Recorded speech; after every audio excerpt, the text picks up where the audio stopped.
matik na benta na yung Raptor niya tsaka BMW kasi wala na siya sa mga videos niya. Kayo naman guys. Ito na naman tayo sa mga fake news at sa mga accusations nyo. Lagi nyo kasi akong pinapangunahan. Guys, wala naman kayo mga resibo. Paano nga yan?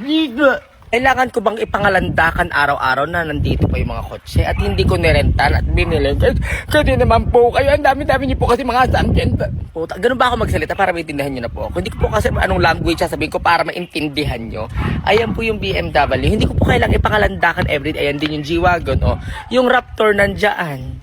O ano? Hello, Tito Mars is here. So sobrang dami na curious sa mga contents mo no, tungkol kay Finest Shine at pinagtatatanong ako ng mga tao sa'yo, di ba?